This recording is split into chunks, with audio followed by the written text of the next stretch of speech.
All right, the name brands and the matchup on its surface is about as glamorous as you can get, USC and Notre Dame, but we look at the 2016 version of the Irish, and it's a long ways from glamorous. We bring in Nick Dempsey from Conquest Chronicles, breaking down USC football for us each and every Wednesday night. Nick, it's been a good time talking some USC football in recent weeks because this team is on a roll, and they look to be about as good as anybody in the country. Matched up against the Notre Dame team that, wow, reaches new depths each and every week. There's not a lot of bright spots for Notre Dame about this season. I mean, you normally when you get, 5 players arrested in August, it should be all uphill for your team from there, right? But, man, they started off 1-3, I believe, much like USC. Notre Dame fired their defensive coordinator, Brian Van Gorder, after losing to Duke at home. USC got things turned around with the quarterback switch. And then the teams just went in complete opposite directions. USC totally rebounded.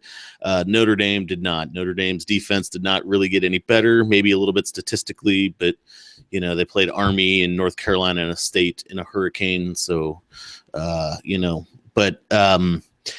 and then they got the NCAA sanctions slapped on them. What was it, yesterday, day before? So everything's just kind of coming unraveled. They're not sure if, there's a lot of rumors and speculation about their head coach being fired now. Everybody's seems to have an unsubstantiated opinion on that. But at that fourth game mark, it's really seems to turn around. USC hasn't then, after starting off 1-3, hasn't lost a game, whereas Notre Dame has only won a handful and has struggled mightily. So this is, in a lot of ways, you could easily understand Notre Dame, those kids just wanting to get this over with. Let's wrap it up. Let's start over next year. Let's just shut it down. But if these are hyper-competitive kids, they're going to say, all right, we got a chance to salvage this by knocking those punks down in L.A. off their high horse who are on a heck of a run. And this is a great opportunity for them. So when you're looking at a team with a lot of talent, if they show up ready to knock off the rival, this could be a heck of a game. If they're just ready to get the heck out of there, this one could be over pretty early. Yeah, if you're competitive, you realize that the other team on the other side of the field is considered the hottest team in college football. And also, if you consider that it's still a nationally televised game, it's not even a regionally televised game, it still brings that much appeal to it. Hey, maybe Notre Dame will rise up. I saw a promo on television the other day, Nick, talking about the Texas situation. And two things raced through my mind as they showed the clip of the game-winning Texas touchdown against Notre Dame, and the announcer, who shall remain nameless just for his own reputation, said, "Texas is back." And no, Texas wasn't back, of course, because they weren't playing a very good football team, and we had both of these teams just as, reaching back to the yesteryear and being back at the pinnacle of college football, and that's just not the case. But you mentioned it before we started to tape the segment. DeShone Kizer, if anything, may be a reason to watch this football game from a Notre Dame standpoint. Yeah, he's a blast to watch. I've had a lot of fun going back and rewatching their games. There is a reason he is at the top or very near the top of a lot of folks' big boards for next year's draft in the spring. He can do a lot of amazing things. He's got a cannon for an arm. We know he could throw it deep anytime he needs to. He's also able to create plays with his legs, and Brian Kelly brings in a special offensive package that's not just a run-pass option that most teams use when they have a mobile quarterback, but it's a whole package of designed runs for him. So he can do a lot of damage. And on the one hand, it's easy to say USC has done a really good job pressuring quarterbacks. I mean, there's Browning and Webb and all these guys they've taken down. And that has been a point of emphasis for Clay Helton, is to get quarterbacks off their spot.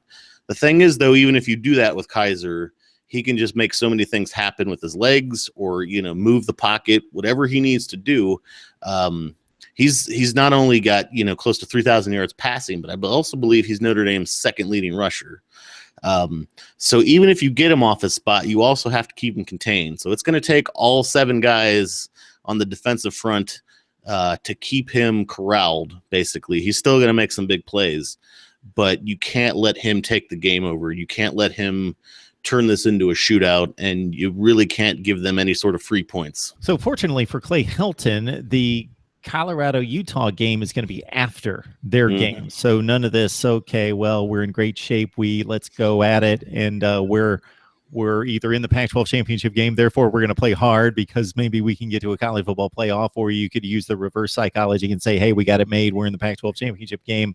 Let's go out and just mess around this afternoon. So maybe in terms of importance, we're focusing on the wrong game, because actually the more important game for USC fans be played elsewhere when the Utes and the Buffs get together. Looking at USC, it's been all positive. Is there any type of angle that you see that maybe isn't among the national narrative that we've talked about, with Darnold playing so well as a freshman and the defense coming on with all the speed and athleticism? Yeah, there's no team is perfect. I know everyone likes to talk about USC right now as there's this unstoppable juggernaut, but Sam Darnold, as great as he is still a freshman, and he does things that freshmen tend to do, which is he will occasionally make a pretty terrible decision, and you'll wonder why on earth would you throw that ball, and all of a sudden it's the ball's going into triple coverage. He has a lot of interceptions. I think 5 or 6 straight games now he's thrown at least one interception. Then you've got the offensive line is still committing way more penalties than they need to. You're always going to get some offsides, some holdings. It happens, but consistently they seem to have a problem. It's gotten better, but that's not saying a lot, because they were easily topping 100 plus yards in penalties just on the offense. And then we've also seen at times Adoree Jackson in the secondary can get burned on big plays. UCLA had one. It was really kind of their only offense that game, or half of it. Washington had a big play. Every once in a while, somebody in their secondary can get burnt, and get burnt badly. So there is opportunities, but they're usually fairly small, and the rest of this freight train is just rolling so hard. It really hasn't come back to bite them yet. But if you look at Notre Dame's losses, all of them were by 8 points or fewer. So we're really talking about one possession games here. If they get into that situation again on Saturday, we're talking about a one possession game. What happens when you get a drive-killing holding penalty? What happens when Darnold throws an interception? What happens if Adoree gets burnt by Equinemius St. Brown, which is just a fantastic name? But if you get into a one possession game, what happens when those occasional screw ups, and nobody's perfect, so I'm not knocking them, but what happens if one of those occurs at like the absolute worst time in a one possession shootout game? That could be a huge thing, but they've weathered them so far. And UCLA shot out early with a big miscue by the USC defense, and obviously the Trojans came roaring back. But you don't want to get into a situation where that now all of a sudden this is the time where it finally comes back to bite you. So there are opportunities for Notre Dame, but on the whole, they're going to need a lot of help to win this, I think. For anybody who missed our USC-UCLA post-game, I was conjecturing that USC might have the nod over Oklahoma. They at least do in my eyes if it comes down to a 2-loss Oklahoma Big 12 champion versus a Pac-12 championship team at USC that's lost 3 games all the way back in September, because I think the USC schedule is just so much better, and they have proven it against better competition, while Oklahoma has tripped up anybody that they've played out of conference who's been any good. Right now, I'm looking at Colorado-Utah, and if we have any faith in the ESPN Power Index, they're giving the Utes just a 21% chance of winning that game. I think that's a little light. I think the Utes, I understand they're limited on offense and are coming off a loss to Oregon at home, but I'd say they've got at least a 35 to 40% chance of winning. Then if that happens, then USC's got a path to possibly take that crack and widen it out to a possible college football miracle berth. Yeah, Utah seems 21% seems low, but Utah's also might be the most confusing team in the Pac-12. They got stopped on a goal line stand and lost to Cal. They lost to Oregon, a thing that not many teams have been able to say. But then they hung in there with Washington and literally lost like in the last minute off an amazing punt return for a touchdown.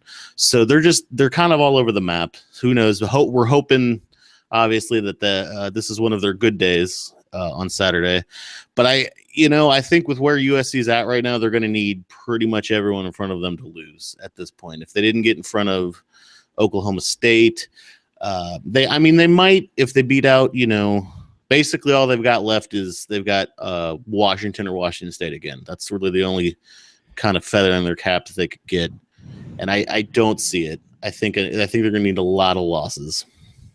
If you believe in watching football because of ramifications in the important games at 3:30, there's probably, talking Eastern time on Saturday, there are more important games, Minnesota, Wisconsin, Penn State, Michigan State, other games that are going to factor into championship races. But if you believe in college football tradition and this is rivalry weekend and you like the shiny helmets going up against the two colors that look, just prestigious and illustrious on a football field, then you're going to check out USC and Notre Dame, and there's plenty of talent to go around, especially on the Trojan side.